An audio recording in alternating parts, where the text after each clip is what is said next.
Welcome to everyone here. I'm like, this is new. Yeah, presentation will be recorded. Then we need to do the calendar for the next. Oh, amazing. Thank you so much. So we are halfway through.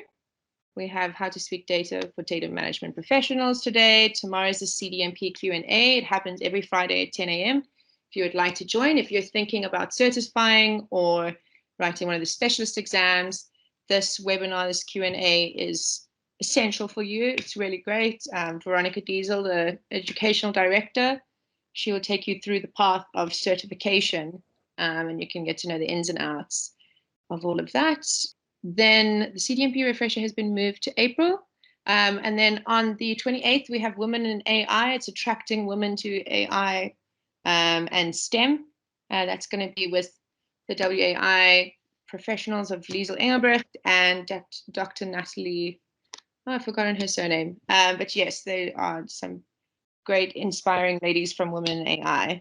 April, we're going to have, okay, well, the how to model data is going to be from the, I want to say it's from the 7th to the 11th. Wow, how did I manage that? I like nicely added your slides and everything, Debbie. And I was like, where is it? That's Can okay. we quickly get it? Yeah, we got the how to model data course. That is part of Steve Hoberman's master modeling course.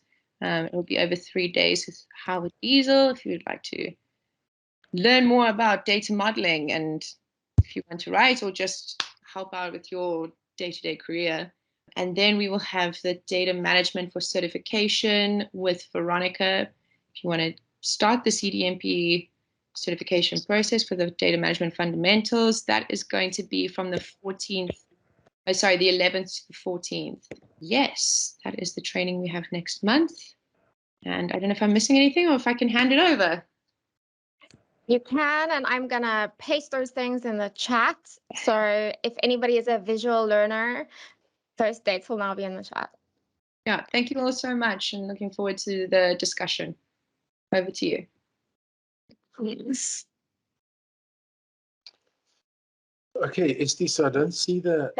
Yeah. I'm gonna reshare. That's okay. No problem. Got this. No I definitely used PowerPoint in a online setting before. This is not the first time, in case anybody couldn't tell. What is in that glass? I mean, is that gin? Yeah, that's definitely water. Just water, clean water. Okay. Tap water. Okay, cool. So this month we are marching through March, and we are focusing on how to speak data, how we can drop some of our jargon and start speaking in business terms that have context for everybody. And we are specifically speaking about the power of the semantic chain. And how we came to have these sessions is we have a real live active business case where we can apply the semantic chain, and we really want to share with you and get your input for it. And yes, just have a conversation about this.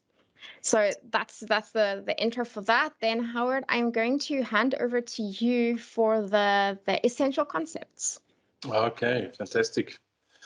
Thanks, Esti. So yeah, we've been through this. This will be our third time. So please excuse me if I don't go through everything or I don't take so long as the first time. I'm hoping that most of you have already seen it, and it's really just a refresher, just to show you basically what we're talking about, the areas we're focusing on. This is a really small version or view of the semantic chain. And we start off, the reason I like that with the taxonomy is that's sort of what we're getting within SharePoint when those taxonomies are not that structured. It's just a set of free text tags, and you can tag your documents, and then you can hope that you find your documents with the tags that you added. Now, that's always a challenge because other people, when they want to find it, they're not sure what you actually tagged it. So that becomes a little bit of a problem. So to get around that, we start moving into the controlled list You have a controlled set and you can only use those tags. We then come into the development of a taxonomy that's got a hierarchical relationships, and there's actually many versions of a taxonomy, almost from a single list, like a reference data, all the way through to a multifaceted taxonomy. And then you can do the associations, and then you sort of, with that multifaceted taxonomy, you're getting very close to an ontology.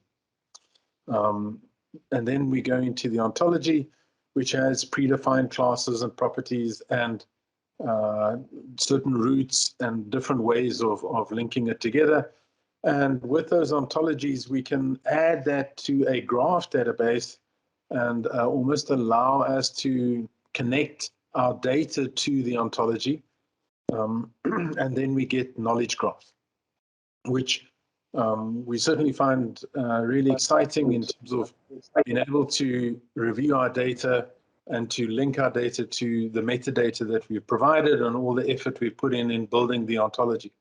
And I think it's just my experience with graphs and how we've been able to reduce what's been said and what we're looking at is tremendous.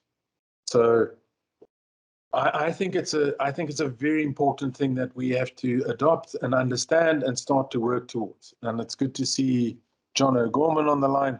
He's done some fantastic work on Q6. We've commented it quite a bit. He's actually presented as well. And so this almost move and almost progression along the semantic chain is important for all of us. So a lot of us have come out of the data modeling.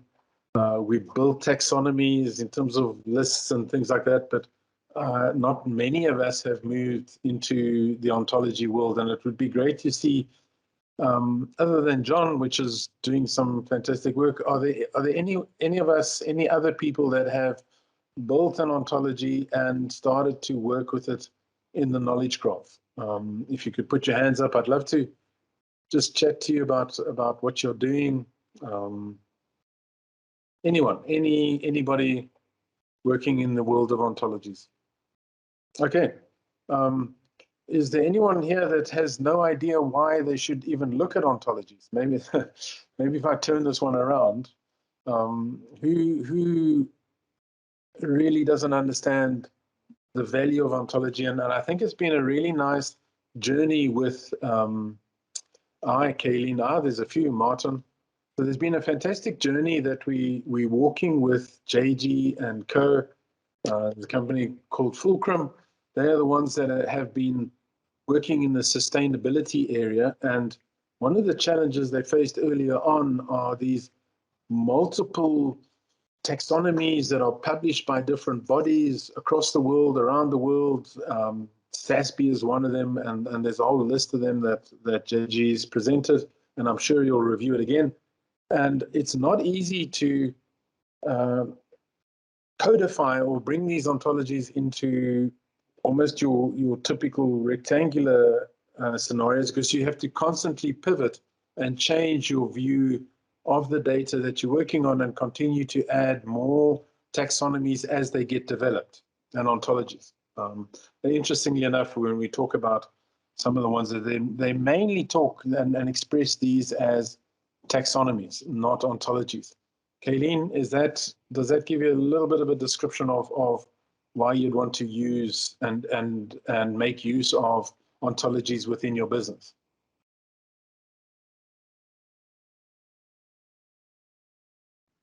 Yes, thank you. Okay, so you'll just see the plethora of sustainability taxonomies, and I really like JG's term as you may be getting your balance sheet information that contains sustainability, and it may be expressed, this line item in the balance sheet may be expressed using this sustainability framework, but then you have to convert it to some other reporting language or reporting framework. And now how do you reallocate it to this new framework? And it's a little bit like, and I've seen people doing it with data privacy and data protection, where they could have one from Papaya, GDPR, Canadian, whatever it is that they're working on, and you're then able to almost report using that framework depending on what your audience is. So lovely to be able to jump around, and I think this is sort of what this knowledge graph is saying, and there's some nice examples as we progress. Okay, moving on, ST. Okay, so this is what the underlying in the DMBOK, and it's interesting enough, it's actually sitting in document and content, which initially I found quite strange, because why would document and content get into these almost metadata language definitions?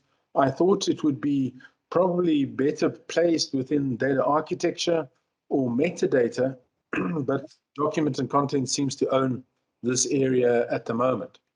And then one starts to realize is that they, with knowledge management, and there were some comments about how important it's not just the ontology, but there's also knowledge management around it. How important it is to manage the knowledge within the organization, and also connect that contextual information to our data as well. So it's also this process of taking tacit information and making it explicit. And I find the best way to do that is almost at a knowledge graph level, whereas a data model may not always be connected to our actual data. It may be sitting in a design somewhere, and it hasn't got that power to go to the relational databases as much as a knowledge graph. So these are the different areas.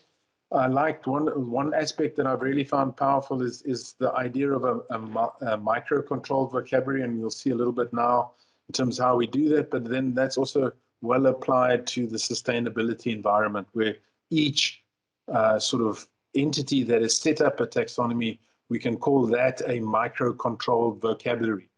And you may find that within your organization as well, where you have different subject areas, and then you can grow the ontology for that specific subject area that can be a micro-controlled vocabulary. Okay, so it does, and it should be aligned with your enterprise conceptual model. So all the data modelers, the master data people, reference data, these vocabularies should be linked up, and we should be connecting both up and down the semantic chain. And if you go, so this is just a diagram here of the expression. There may be some animation in that, ST, if we just play that forward. That bottom area shows us technology, and the top area shows us almost a progression of the strength of the vocabulary. And you can see here that we're talking about increased meaning and understanding as we progress up this graph. And there were some questions and comments made on LinkedIn to say, this is not the only aspect to knowledge management or ontologies, and I agree.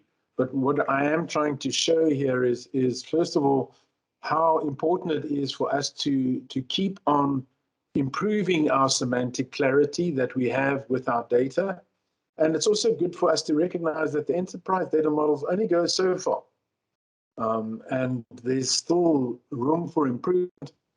And always what I like, and I say to my people, is when we talk about technology, and it says this bottom group here, RDF, concept maps, and OWLs, and specifically OWL and RDF, these are the elements that can now be imported into our graph databases, making them knowledge graphs. And ST actually demonstrated that last week, where she built an ontology in Grapho and then imported it using neo-semantics into a graph database, which then gave them the knowledge graph functionality. So this is the important thing. All this work that we're doing, all this language and development that we're doing, we're now finding it in our executable environment and connected to our data. So the ability for people to understand, and also the ability for people to infer, is so much better. Okay.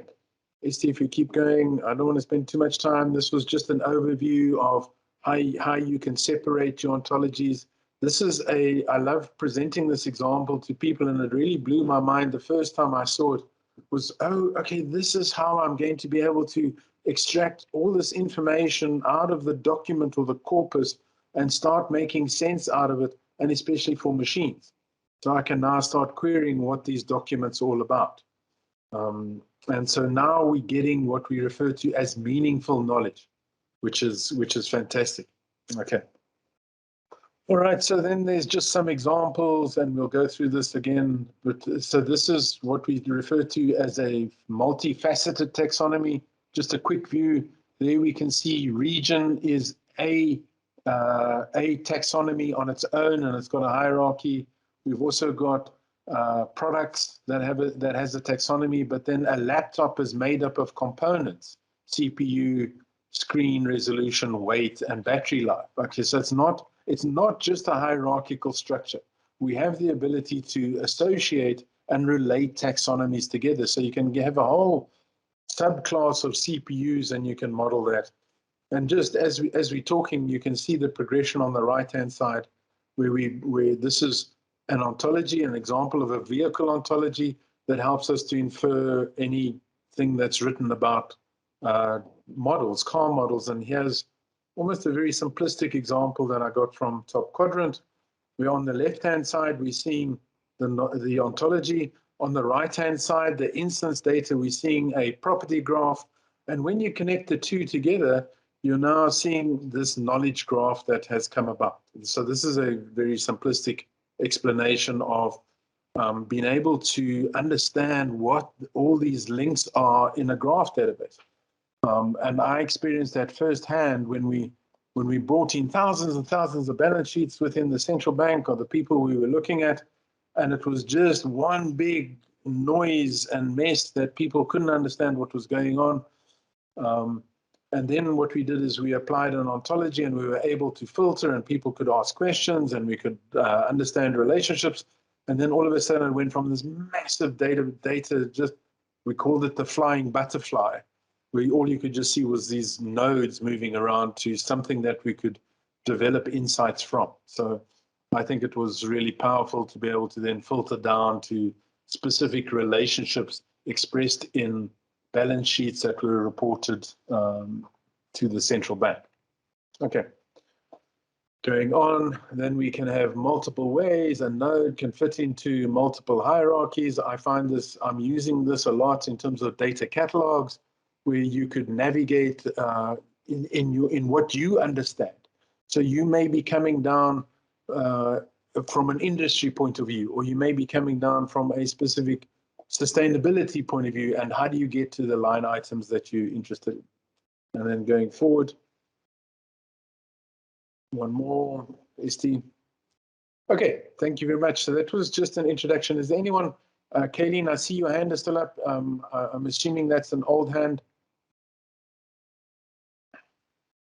Okay, all right, so can I hand over to, I'm not sure, is it JG that's going to just explain the use case that we have?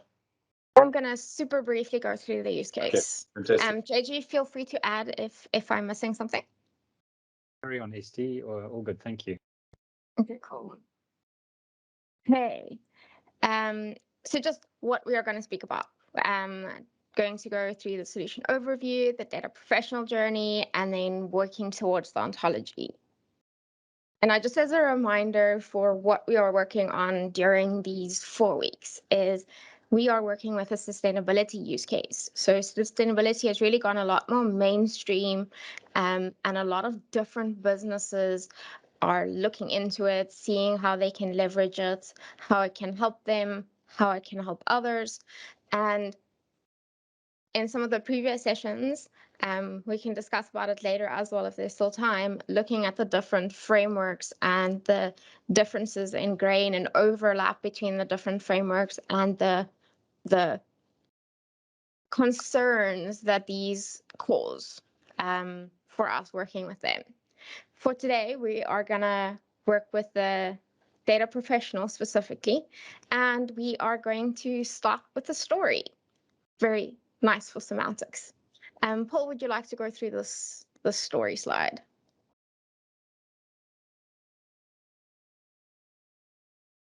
You're on mute, Paul.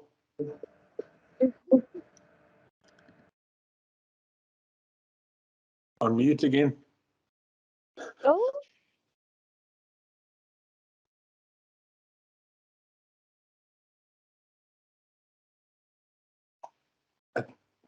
We can't hear you, Paul. I wonder if this is his think it's Chrome or it's Teams that sometimes makes his audio just not work. Okay. No? Okay. Can you hear me now? I think it's called PepCat, Esti.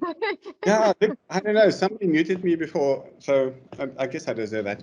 All right. Yes, I would like to go through this story, and I actually might just try to grab the screen if you don't mind. Esti is going to be. I don't mind at all. Go for it. But so this is a nice sort of whiteboard version of the story, because you've maybe heard bits and pieces of it if you have been here before. But we have clients, and I'm saying we, it's a collective. We're sort of a team from different areas and specializing in different things. And you've heard some of us speak. But we have clients, typically big organizations that's listed on the JSE. And their execs have questions around what they contribute towards sustainability. Let me just actually, play this.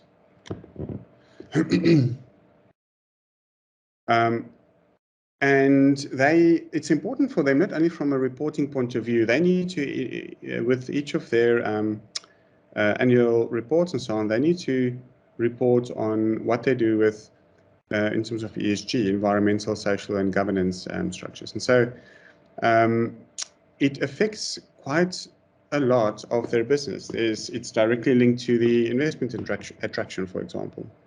So what does it mean? It means that that people would buy stocks and so on from companies or of companies that they trust. It could affect things like employment. People want to actually work. There's a lot more awareness of how important this aspect of ESG is for organizations. So they need to make sure that they can report on, they spend a lot of money, these organizations, in what way does it link to sustainability? All right, so to be able to do that, you need to have a lot of from your organization. Some of the data that's used in these calculations is obviously from the report itself. It's from financial records, etc. But to actually get all this data together so that you can work out, okay, how does my spend actually relate to ultimately we relate that to the SDG sustainability development goals from the UN. Sorry, Paul. Are you in display mode or you're just in the PowerPoint mode? Let me. I'm seeing you in PowerPoint. I'm not sure if you wanted to be there. Maybe I'm sorry for that. Thank you very much. That's fine. Yeah, that should be better. Still seeing PowerPoint? And now? Still seeing PowerPoint.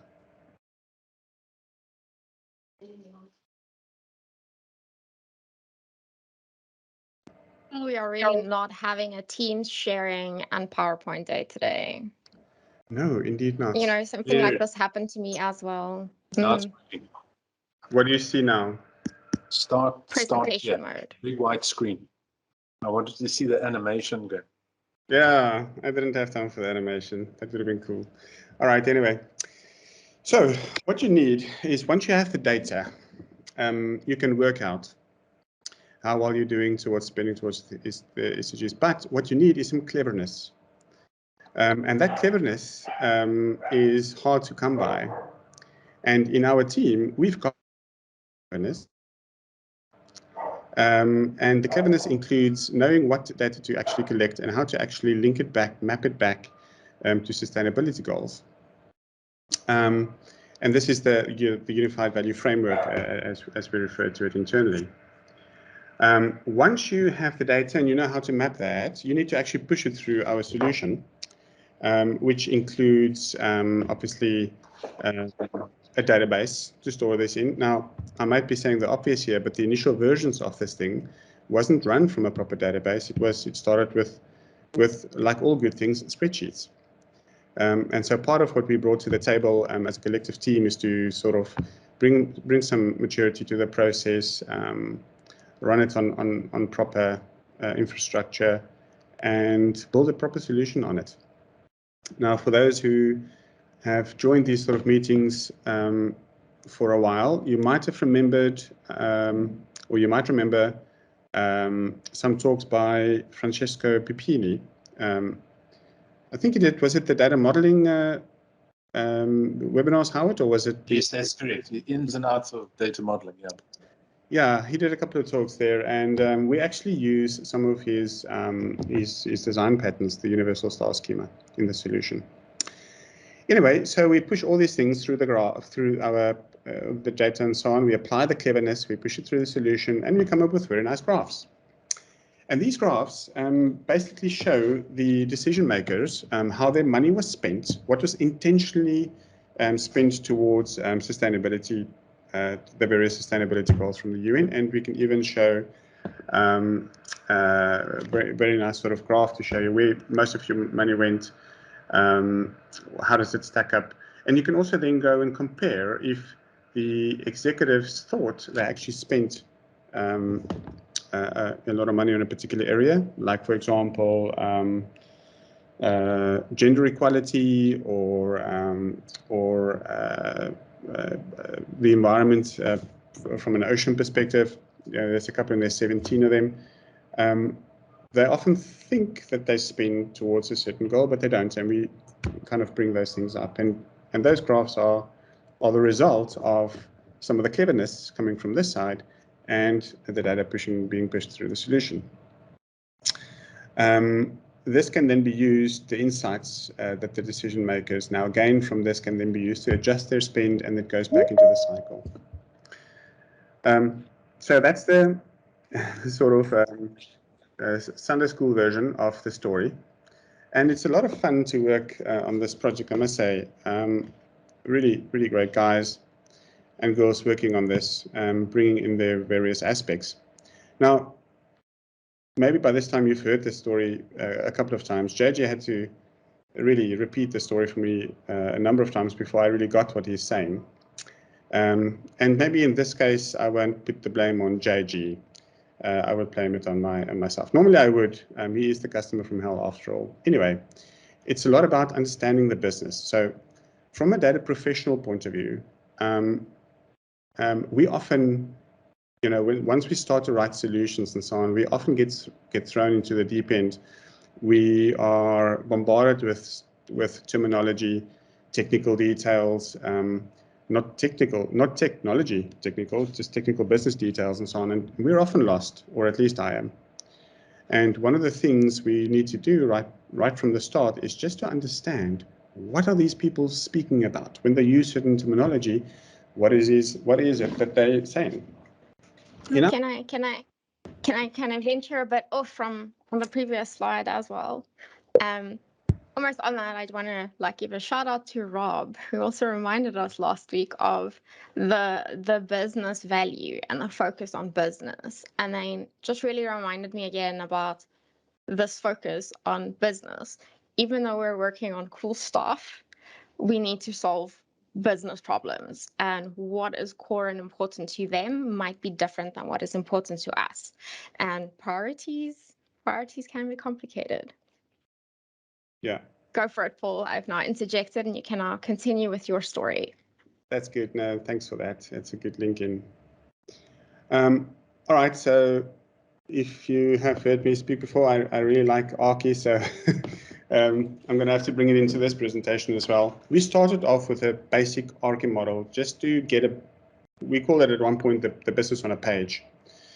It was done in a fairly quick way. It was done with the business, and whatever method you use, what's important at this point is just to get a point of commonality, a point where you can share or clarify what things mean, how they relate to each other. And our first version of that was an Achi document, Achi model like this one.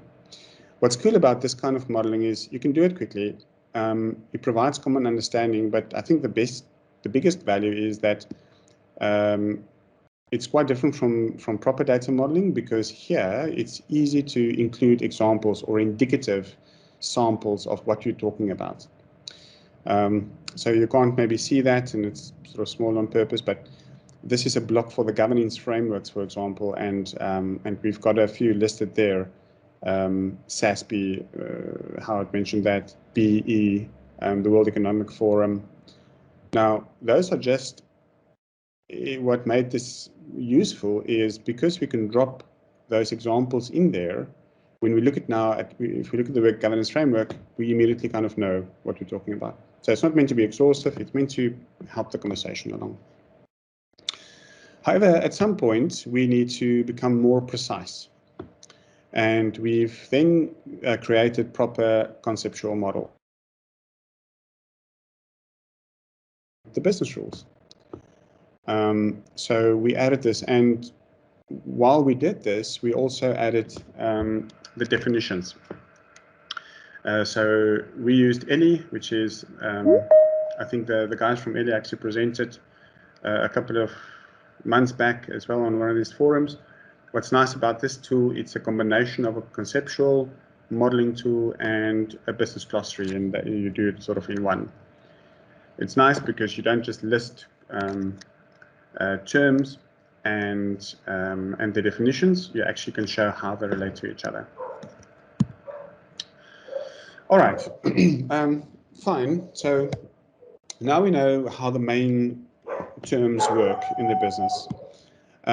But this piece of work was really important for us to get out as well. Now, if you've been on one of Howard's data governance courses, you'll learn about this part. In data governance, if you want to work, if you want to have any sort of strategic alignment, you have to start with a business architecture before you can really get to the data architecture. Now, value stream mapping and capability mapping is actually part of, typically part of the business architecture. And we use this aspect to, when we think about our solution, if we map it out like this in the value stream, it just gave us the ability to actually appreciate what this thing needs to do, what the high-level steps are, and in what way is value being produced to which stakeholders down the stream. I'm sure you've all seen value stream mappings like this one. In our case, we just said, look, here's our value streams. We need to develop and enhance our platform. We need to be able to, well, when we have that in place, we typically this follows a storyline, right? We configure assessments for our clients and we send it to them. It's basically a survey that they need to answer. They answer it. We process those answers. We visualize those answers. We create a kind of a narrative for them. We sign off that what we've produced back and so on makes sense to the business. We haven't missed anything. And then there's some aggregation as well. So, and in each of these value streams, we have capabilities that we've identified.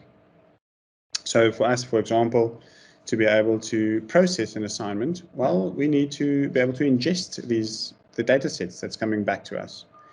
And you're working with people here. This is a fairly new, well, the field is not new, but the automation, I think, is pretty immature. So you're basically working with a lot of spreadsheets from an ingestion point of view. And you can just imagine that brings its own challenges. Anyway, so that's an example just of one capability that we need for a specific value stream to be realized. So we map these out, and this is on the way for us to actually get to the data. This is the next level of mapping that we did. Howard has his hand up, Paul, just in case you couldn't have a... Yes, Howard. You're on mute. You know, I'm not going to be snide about the fact that you're...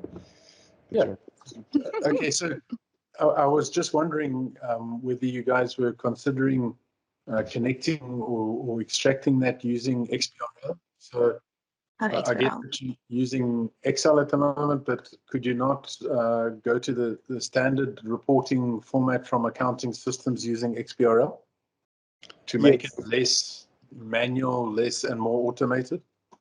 That's a very good question. That is on our roadmap. Is to look at Yeah. some. Yeah, go ahead, Esti. Can I go for it? Yeah, so Howard, definitely, especially for the financial metrics. So we are investigating, looking at our current tech stack and to see how we can support that.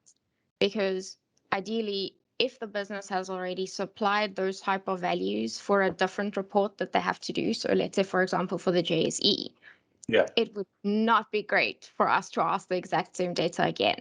So we are looking at that on how we can do that and get it into our tools without having to supply it again. Okay. Unfortunately, it seems to not just quite be a click and play. Not quite that easy, but it's high on the agenda, and it was also covered in our capabilities under professional data exchange standards management. Right. So I just not like on these capability mappings. If you haven't gone through this type of exercise, highly recommend it. It really helped me to see where our focus is, what area we are working on, that we make sure we're working on the correct things, that we can align every task we do to a capability and a value stream. And also report back to business on this, and say, okay, we've spent maybe, let's say, 4 weeks on this area, but we can directly tie it back to capability, value stream, and the value that'll bring for them. So I've been finding it very helpful. Yeah, that's a good point, and we've mapped that back to our Jira boards as well. I just wanted to show you guys quickly. This is the link. Thanks, Esti, for dropping that in. It's the link to the Sustainable Development Goals from the UN. I think we've spoken about this a couple of times, but it's these big things, right? By 2030, world hunger needs to be eradicated and things like that. Anyway, that's the context of all this stuff, which makes it interesting. Yes, okay, so for those guys on the call who works in projects, especially if you're working in an agile environment, I really like to work in that environment. It makes a lot of sense to me, but it's really difficult to actually know where you are. And your board is often quite messy, unless you're really, really hardcore about it, and most of the teams that I'm in is not really. And so this really helps, not the capability stream directly. There's a couple of things we do in between from here to when we start to work on tasks. I wasn't really planning to share the details there, but I can if somebody's interested. But we're making use of the concept of plateaus to say, all right, well, there's going to be the state that we are targeting, and that state means it's where we want to be from a solution perspective. We want to actually be able to have these high-level sort of requirements done, and those requirements are not technical. It's normal English. I often use that word. It's just you have to be able to, in a non-technical way, just communicate what you're busy with, and we have that plateaus, and that's how we link it back. To each and every plateau will be linked back to a specific capability that we are busy maturing and chipping away at, and therefore we know what value stream item we're working on, and we also know which data aspects we're working on, because that's the next part. Again, the stuff is nicely taught in the how to govern data courses, but once you have your capability mappings done, you start to think about your data and how they link to the capabilities, whether it's master data, and we've just plotted out some of these things. It wasn't really necessary. But look, if we talk about governance framework data, that's the stuff that you get from the organizations that provide them. SASB, for example, UNCTAD from the UN, the World Economic Forum. These are things that you can go and get and download. And we use all of that in our sustainability mapping. All right, so the point is here is just that we now have a way to just get to a bit of a kind of a data estate, high level, but a good data estate needs to be able to give you an overview of what kind of data am I working with. Well, is master data. You can double click on these to, well, we can and know exactly what we're talking about. We've got the framework data, which is basically our reference data. We've got Howard, you mentioned XBRL, and so as a sort of bringing it back to our story as a data professional, these are the kind of things from an architecture perspective, from a modeling perspective, from a development perspective, that you will be busy with. All right.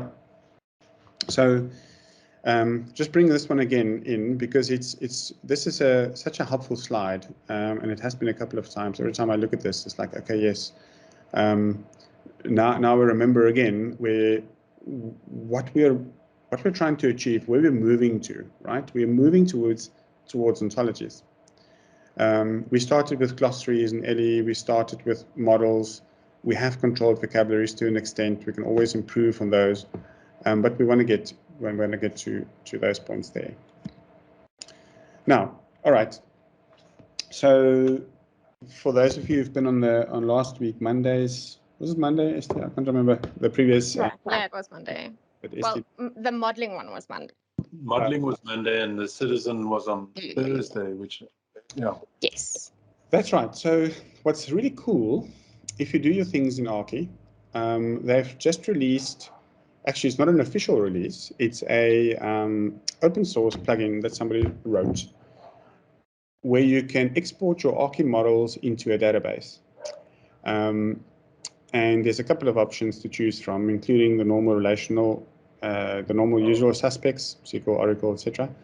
But you can now also deal with Neo4j. So that's what we've done. And we are still in the beginning of our journey. We were hoping to show you a bit more.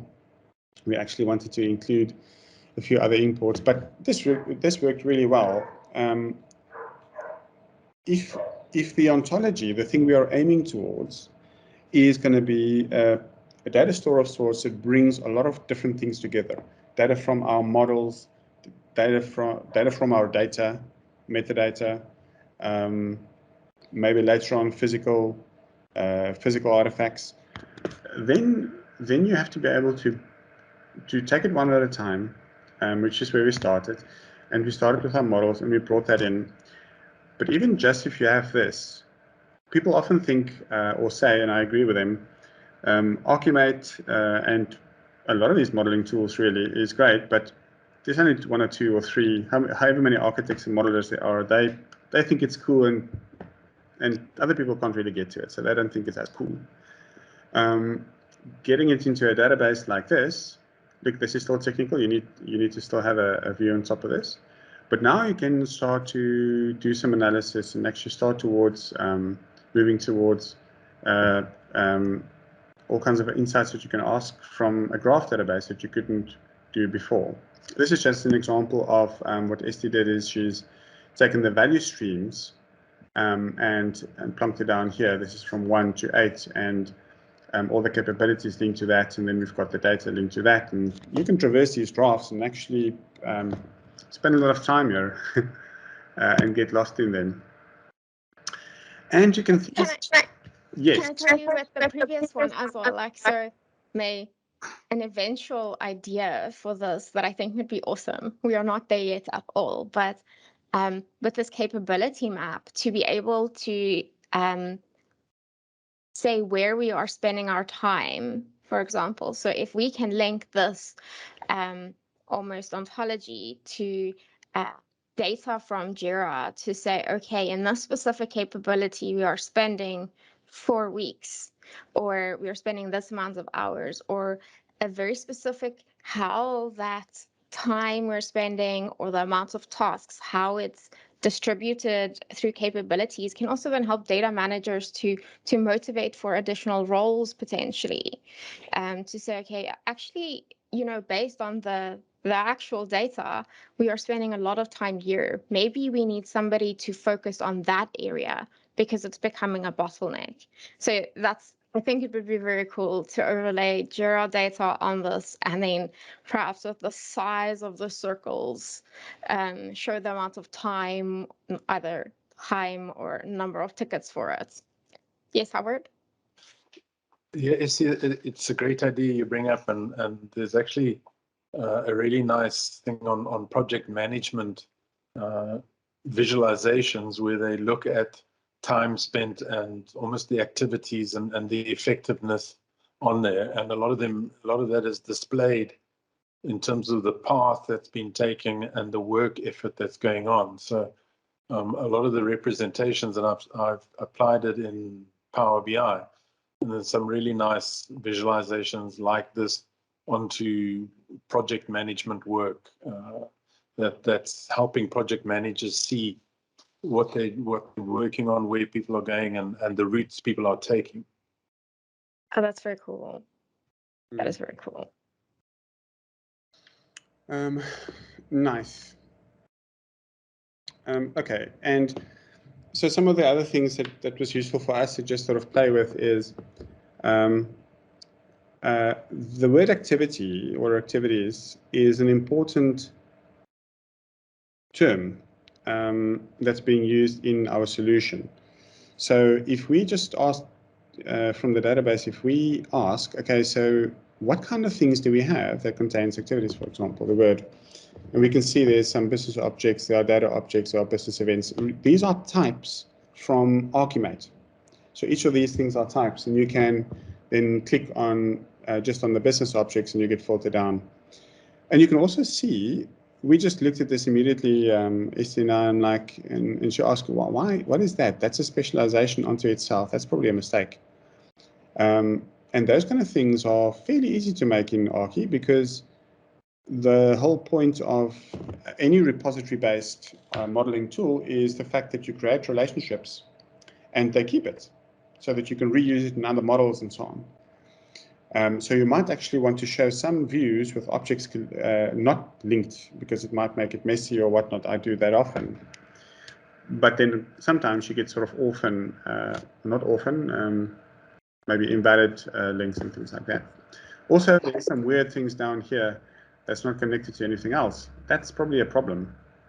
And it would have been very difficult for you to find this kind of thing out by normal means. Also, Neo4j has brought out what they call Bloom. Don't know if you guys have played with this before. It's a new, or at least to me, interface. I haven't used this before, where it makes it easier for you to actually construct queries. Now, if you look at this one, I had to write that, and okay, there's a few scripts you can use that comes with Neo4j to make it easy to traverse these things. But we could also basically use this tool, and you can almost inspect the meta model, and then once you're sort of happy with, okay, I want to see in this case now my value stream, my capability, and then my data objects, you can do that before you then press enter and get the query back. And in which case you sort of get the results back, and if you've played with Neo4j, you can get it back in this graph format or in a normal sort of text format in JSON as well. And things like that. Now, what we wanted to do is, maybe I should say this and then move on to that. When we started to play with, well, I guess this whole series has for those of us who sort of needed to become involved in the presentations, it's the kind of thing that keeps you up at night in a good way. You know, there's sort of there's things going on mentally where you make connections and you start to understand these things in a better way. And once you understand them well and you look back, it's actually not that complex. The ideas behind it. Taxonomies and ontologies are big words, but really it's more logical or natural than we think. I think what's difficult is we don't often think about systems being able to deal with information in the way that we naturally do. Anyway, maybe I'm wrong, but that was sort of one of the thoughts that I had. So, from a data professional perspective, and I want to maybe just look at this list, you might be involved in this sort of stuff before, without you really being aware of it, or without being aware of that's what it's called. But when you work with data a lot and so on, you are going to work with models. You are going to work with definitions and clarity around concepts. You are going to work with reference data that is certain taxonomies. Maybe it's not a word that you use while you are getting coffee. And ontologists also, you might actually be doing all of these kind of things, or in some way or form deal with it, without really knowing that that's what you are doing. So how I'd ask in the beginning, who's doing ontologies and whatnot. Maybe some of you are involved in this in some way, but just not realizing it. Now, the next thing that we wanted to do is it's fine, we've got Achi in Neo4j. It keeps us busy and we can nicely play with it and traverse models. But what we really wanted to do as well is start to add some of the other things that we've built into the ontology. That's exactly the point of the ontology, right? If you remember this kind of thing here, all of these things play a part, but you're moving towards ontologies. So we wanted to actually take our glossary and some of our conceptual models and bring that into the ontology. We haven't quite gotten there yet, but I want to show you why that would have been cool, and that is something that we are still aiming to do. So I just want to get my browser up here. All right. So if we go to our conceptual models and our glossary tool, this is one of our main. You've seen the shape. We've used it in a couple of presentations. But what makes this cool is I can go here and I can go and see. All right, UNCTAD is one of our governing frameworks. What is it all about? I can right-click and actually get the definitions. That's what you want from a glossary tool. Sorry, I just see a hand. Happy if you interrupt me. Can't quite see the name from where I'm sitting. Hi, this is Nizam here. Sorry, Paul, if you want to conclude, I can, when you pause, I can pose my question. Okay. I don't want to interrupt you now. Yeah, you're in flow. Okay, no problem. So wouldn't it be nice to actually go and search on activities like I've done in my graph database? This would have come up, an activity tag, which is linked to an activity metric. And there would be definitions in this glossary that would be nice to come up in the graph database. That's part of the ontology. We're taking various aspects of the solution and we're starting to bind them together. And then the next step would be, well, this is still a model with some definitions on the concepts, but if we can then bring in the actual data from our databases. For example, activity metrics, we've got about 700 or so odd, if I remember correctly. The idea is that when you bring them together, you can go and search in your graph database. Again, maybe not in this normal Neo4j interface. Maybe you need a nice app for that to help you interact. But from a data professional point of view, from somebody who's actually dealing with the data and wanting to get his or her hands dirty, that would be a nice thing to actually do and start to combine and get that sort of value from your data as well. So then your data and your database is linked to your models in a tool like Ellie, and in a very obscure, if I need to say it myself, tool called Achi, which only a handful of people that I know actually use. So anyway, that's what we wanted to do. We couldn't quite get there. Maybe at some next one we can demo that a little bit as well. All right, maybe that's a good point for that question. Sorry, Paul, whilst you're there, why don't you just show slide 18, and whilst we're answering that question, I'd like to just talk through slide 18 with you. I think you've got the deck there. It should be on Q6 facets. Running back to slide 18, this one here.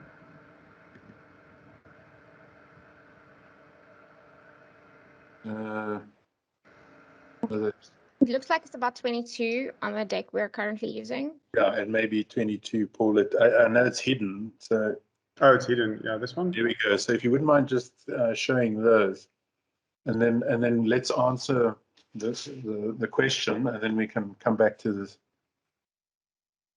But I wanted to just talk this through, and this is something that John's built, and he uses almost the same as the Zachman thing, but has more detail in there. But let's answer the first question, and then I'd like to see how you can use this within your model.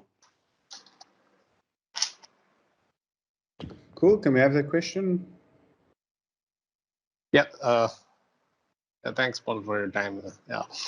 My question is the slide where you have been showing in the slope line where how we are moving towards the enterprise data models, towards taxonomies and ontologies. So to me, right, what I feel like taxonomy and ontology is kind of coexist today. So ontologies is more in terms of relationship and putting all in terms of maybe native business language within the industry. You can build that relationship and bring it. But taxonomy is more into an hierarchy structure. It's kind of sits horizontally across over ontology.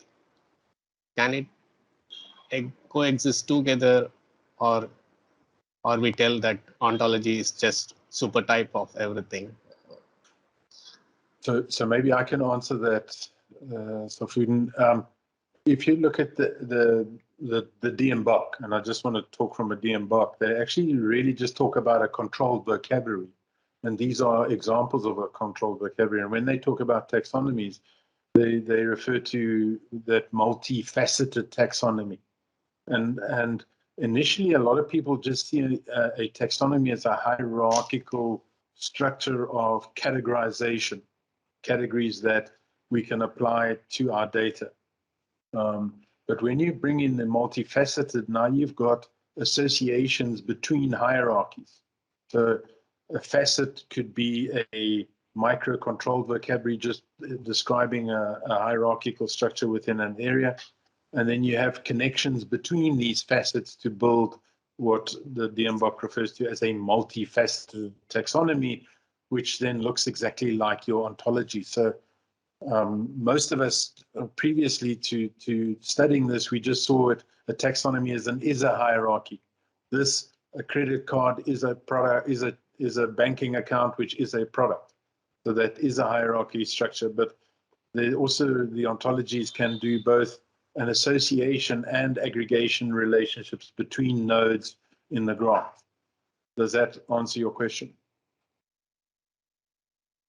Yeah, that answers. Only thing is, so what I mean is in this taxonomies, still in this taxonomies and ontologies is gonna be coexist together. That's how we see it. That's my understanding. It's not like ontology just. I mean, ontologies carries taxonomy as a subset. Yes, it's correct. Not like that. Correct. Ontologies can incorporate the taxonomies as well. Okay, thanks. Yes. And same where you get an ontology, you can actually generate an enterprise data model from an ontology. Now, not all the information from the ontology comes through to the enterprise data model. And we had a great talk from Jürgen Zimmermann, who used the FIBO, the Financial Industry Business Ontology, and generated what he calls FIBDM, which is the Financial Industry Business Data Model. Now, he had to have special sort of representations of associative type of properties that he brings from the ontology graph. So when you come down the chain, so you could use the ontology to create a glossary if you wanted to. So you can come all the way down, but you can't always go from a glossary to an enterprise data model. And unless you add on the is-a, has-a, and associative columns within a glossary, and that's what I do sometimes. Is one of my a glossary scorecard, a business glossary scorecard, is, well, can I visualize this in an enterprise data model? Makes sense. Thanks for the explanation. No. Yeah. So that is certainly a confusion that we see within the DMBOK, where it talks about all the different versions of polyhierarchies, multifaceted hierarchies, and they don't really mention an ontology. And it's that multifaceted that finds itself in the ontology.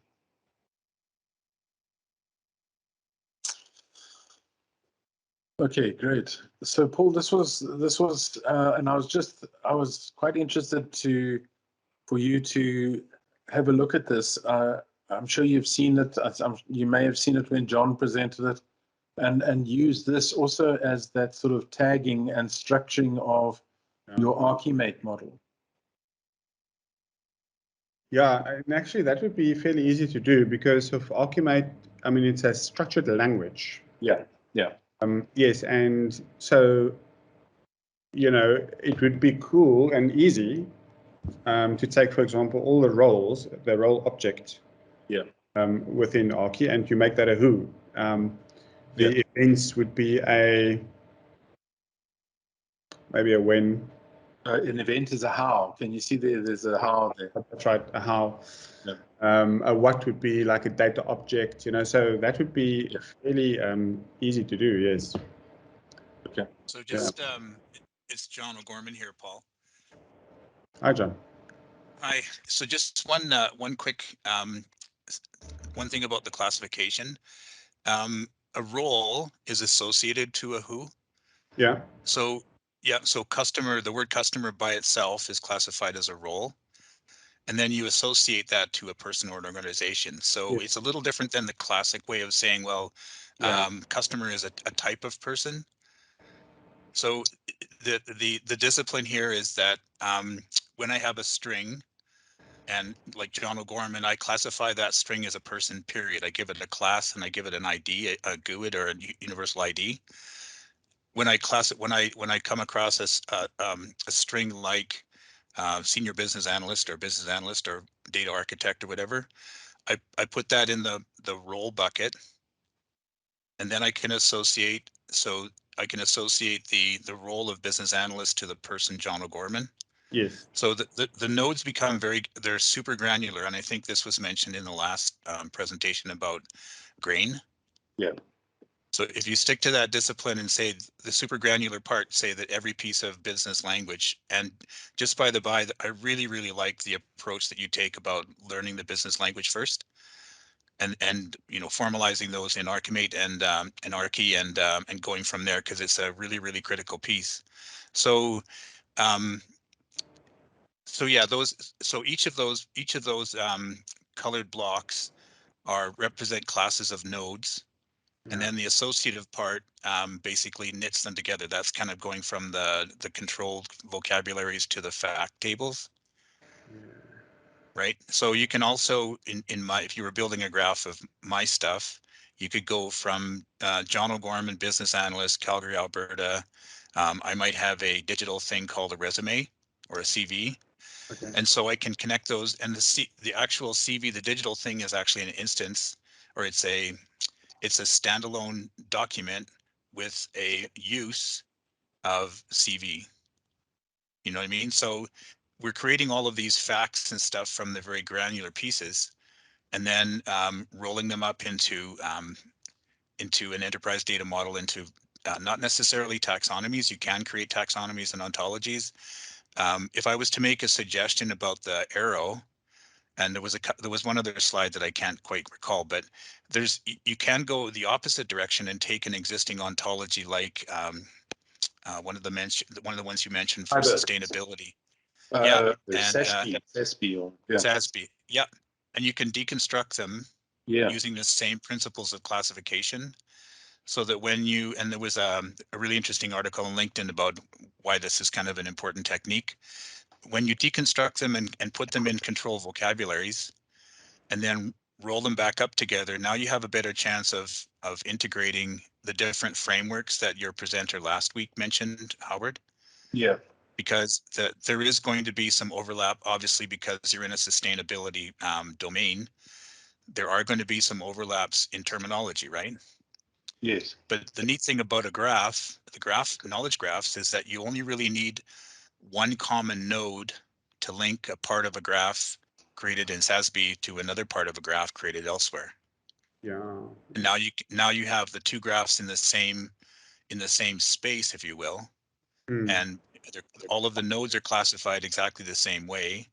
And you can. The other thing that I liked about your presentation was when you and this is again a huge business benefit, is when you put examples into Archi, like not only just the conceptual parts, but the actual examples. That's kind of where the crossover between that model and the Q6 comes, because, for example, United Nations is an organization, and that's a pretty simple example. But when people can see what you include in your conceptual classes, it's really powerful, because now they're starting to make the connection between the business vocabulary and how the data is going to work. Yeah. And that was a great lesson we got from, I think it was a talk from Marco Woban from Case Talk, where that fact modeling, they're almost paying attention to the facts and the terms, and including it in your model so people can read it and get an understanding of what they're talking about. Yeah, exactly. And so one of the things that comes out of this, just to go back to my original observation, that you have this sort of idea that there's a natural affinity between people and roles, and organization and roles, or physical objects and use. So yeah, it's kind of interesting way of doing it.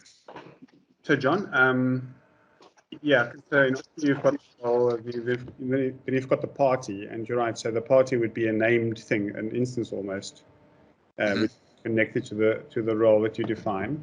But so both would be whos, right? How do you deal then with the both? Just explain that to me again. Would you tag? So how do I? So the who would be the actual instance of the role. No, the who would be the actual instance of a person. Yeah, yeah. Paul, you can see the role is actually on a Y. Right. So the role is all about, that's another way to think of that lower right-hand blue box is function. So for example, the reason that they're separate, there's a number of reasons, but for example, in an HR environment, and I think Esti might have touched on this as well, I can create a whole group of objects around business analyst, like job description, capabilities, all of those types of things, levels of experience, and it can exist as a separate object. Yeah. When I want to connect that object, or that sort of mini constellation, that micro control vocabulary, to an actual person who fills that role, then I can just draw a line between the light blue box and the purple box up on the left, and now I've got an association that this role is filled by this person. Yeah. But so it's really kind of unintuitive, or that's not a word, but to most data modelers who want to make business analyst a type of person, and it's just because there's an affinity between the role and the person nodes. Yeah, that's true. Yeah, and obviously what's nice about I've actually tried this, or I was going to go down this route about a month ago, and the plugin that I was using from Archi to Neo4j didn't have this direct link yet. You had to go through SQL and then. Oh yeah.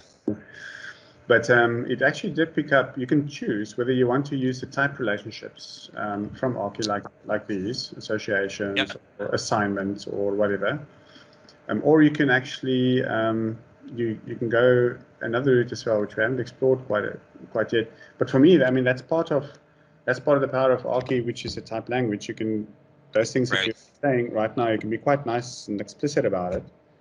To an extent, it's obviously not, or at least the way that I use it is, it's indicative, right? Because it's cumbersome to actually go and enter all your data into something like Archi. It's supposed to help you think about the constructs of how your data might look like and give indicative examples. But your the data in the database, and that's what we wanted to kind of do as well in this exercise. We'll probably get there, is then to bring that into the graph as well. I mean, that'll be super. But yeah, thank you for that insight. I mean, I think this made it really clear for me. Let's go back here. Okay, thank you. I think to Esti's point about pulling in Jira data, my partner in crime, Ruben Sardarian, has just been able to connect the graph to a Power BI, where all of the financial indicate all the financial metrics and all of those types of things that can be connected to a hierarchy of, for example, parent companies to child companies. Yeah. And you can slice and dice on the same dimensions of the Q6 model, who spent what on which activity and which task, et cetera, can be rolled up into those facets. Oh yeah. Nice. I'm not actually sure if I want to bring Jira in, ST. We might just matters. I think there was just some really amazing connections that you can see that you don't see in a very rigid, structured way. Yeah. You just don't. I liked what you said. As you brought that information out of Achi, you saw things that you may have done by mistake, or you did it and you forgot about it, and now it comes out, and all of a sudden, wow, it's in your face. Right. Mm-hmm. And that's that tremendous power that you're getting. Yeah. I wanted to show you this as well. I think JJ might have showed this, but when I mentioned the graphs earlier, that is now, sorry, this is jumping around, Howard, I'm in my random mode. Right. But, these are some examples of how the visuals would look like. So for a particular company, they would, in this case, be spending a lot of money on decent work conditions, but they might have thought that actually they wanted to look at poverty more, but this is actually only what they really spend, and these kind of things are super useful as well. So Paul, I was interested in whether you guys are showing that, because when Esti was showing some of her challenges in terms of multiple entries to a single node, there were entries about data privacy. Now, how does that map to those graphs? I mean, your data privacy and that, are you using that as a microcontrolled vocabulary in your groupings? Not right now. And again, we are quite early in this journey of pushing it into the graph. But yeah, that's an aspect we still need to. So sorry, but I was actually thinking of a lot of the SASB and that actually mentioned data privacy, which I found interesting. So, but I didn't see any of those visuals that actually mentioned anything like like data privacy. Oh, I see. So- Yeah, ST or JJ can maybe jump in. So the visuals would be specifically focused on the UN sustainability goals. Okay. So there would be some SMEs that decide where that would fall. Right. So there would be other graphs as well, but those specific ones focus on that. I can't remember seeing any of that. It would be interesting, ST. I don't know if could you just take us back to that graph where you saw the challenges in the mapping?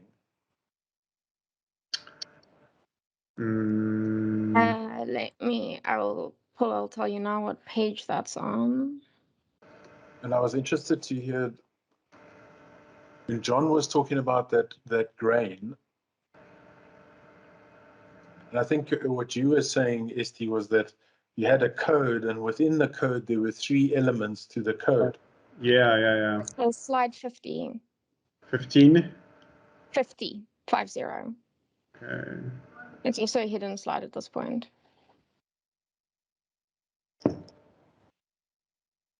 This one? Yes. Yeah. This one, Howard.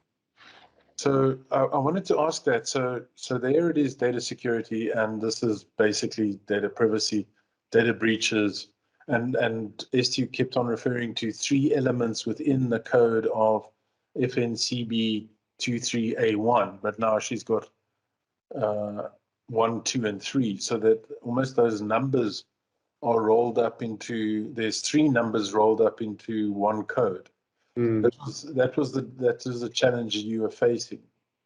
Now, with a graph, I'm assuming you'd be able to come down a level to, even though you have this is SASB, you would then aggregate that up, right? To SASB. What So do you mean?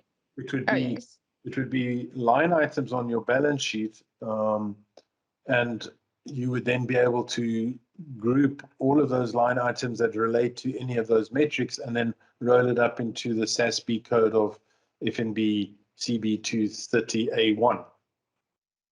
Yeah, as long as, I mean, you're not aggregating it, because like they can't be aggregated. So roll up would be more of a grouping term. Yeah, so I mean they seeing it as one code. So at the moment, you either presenting it as a number or a percentage. So would you have 3 lines for each one? Let me jump in there. That is what we should do, and I think that was part of what the slide was about. Is this is how SASB comes out of this. I mean, it's quite mind-boggling how they got how this is allowed, right? But so from our perspective, one of the things we needed to do is to, as you say, is unpack them so that you have at least 3 items. I mean, they're going to be 3 different answers, right? If you ask somebody to answer these. Correct. And I think, how do you mean then, if we do push it into the graph, eventually you'll pick up that code will have, you know, there will be more things, more other options attracted to that, and that's basically what your property graph would have the line items on the balance sheet, and that would be a line item for number of breaches, number of account holders affected, percentage involved personally with PII. Yeah. Now you would sort of attach, so that those would be your graph elements, and then you would attach this code to all 3 of those metrics. Yeah, there would be links between the relations between that code and all 3 of the metrics. Yeah. Now, Go hard. My question would be, when you consolidate this into a report back to SASB, how would you consolidate that? The report back, I don't think there's a use case to do that. So would you just do the line items with that code? So, So I can perhaps just jump in with this. So this is the one that they officially came out. I could download. They are busy with XBRL on reporting, and how people need to fill that in. Yeah. And then, for example, they do have 3 different items. So they have code, .1, 1 number of breaches, and then 2 number of, but it's almost like the how they're communicating this data in different formats are different. So in their taxonomy, well, in their XBRL line structure, I went to look specifically for those, and they have this as 3 separate items. Yeah, and I think also it's important to maybe bring into the conversation is, you know, this cleverness that we have in the team. Let me just jump there again.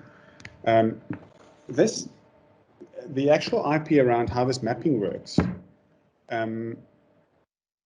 In this solution, when the client is presented with a survey to fill out so that we can actually get that data in, they are presented with a question sheet that was constructed by a filtering method. Okay, and so that could include a number of things. So what they would be answering is something that the Fulcrum solution actually came up with, and its mapping would be back to SASB. Right. So there will be 3 questions here, and each one of them would be linking back to that same code in SASB. So you have that mapping, and this is done here with the IP and so on, how the mapping works. And then when it comes in again and we start to process it, we will of course then be able to have we can make the answers available through the lens of one of the governing frameworks. But when they answer it, it would be the Fulcrum version. They won't answer SASB directly, if I can put it that way. I suppose they eventually do want to be able to do that, but like, That's my understanding. That's a future roadmap. Yes. Yeah. My understanding is that depending on if they need to provide that report to someone who may be interested in the business or someone who's vetting it like a regulator, then they may want it in a specific format. Yes, so that is part of the roadmap. Right. But we are not there yet. But No, yes, eventually. I get that. It's just thinking now about the ability to transform whatever data you have collected into a format that basically removes that work from the original customer. They don't need to worry about all these different frameworks, and they can get it presented in any framework format that they require and sent off if necessary. Yes. So yes, eventual roadmap plan. Right. I don't know. I understand. What with the I think there's a lot of discussion as well with, for example, now SASB or even a regulator that needs you submit SASB data to is like, okay, this line item looks like this. How do you want it reported? Yeah. And I mean, that's a very specialized question, but we can't be the first people to ask that. Sure. If we are, that would be very, very sad and scary. Yes. So I think it's a lot of conversations that need to go into that. Okay. But what I like is, I think, for me, coming at this not from the cleverness, it's not, it's not I that went through the process of getting to this point of building a solution and building up the IP. So I come at it from a sort of a left field, and a lot of the stuff is new to me conceptually. So these guys have been thinking about, as they now talk about unification and harmonization for a while. Yeah. But as a data professional coming through the idea of ontology, that was a really helpful construct to help me think about the things that you actually just asked about, Howard. The idea of the ontologies kind of puts you into a frame of mind. Maybe that's a way to put it. Yeah, it does. To kind of help you along to get an angle and a perspective that you probably wouldn't have before. Yeah, and I mean, I'd also like that thing where we talk about a language design. So for example, and maybe just use a really simplistic example, you may need to convert this document to speak SASB or to speak UNTAG or whatever it is. And so each one translates it from the original XBRL format to whatever language the recipient needs it in. Yeah. And it's very similar to what we need to do from a data privacy point of view. And that's always something that I keep saying to people is be careful of designing for one jurisdiction, being GDPR or Papaya or Australia or Canada. But it is about being able to tag the stuff and then have those different frameworks there. And then when someone calls for a GDPR report, you can present it in that language. So people know exactly, is it a data subject? Is it a data processor? What is the terminology that we now re-express this in? Yeah. And we don't That'd be so good. Yeah, and we don't fixate on one and then we realize, oh shucks, we got to jump. And now we've got a European client and Papaya doesn't work, and now we've got challenges. That'll be pretty cool. Maybe sustainability is the first big use case, and then privacy. Yeah. Like if this works, this pattern works that we're trying to do, it can be applied to anything. Yeah. Yep. I think that's the beauty that we have with the ability to break up. Now that's when you look at the data-centric architecture. Remember, Paul, we had that talk and presentation on the data-centric architecture, which spoke of a core ontology, and they could take areas of that core ontology and grow it as a separate ontology, but connected to the core.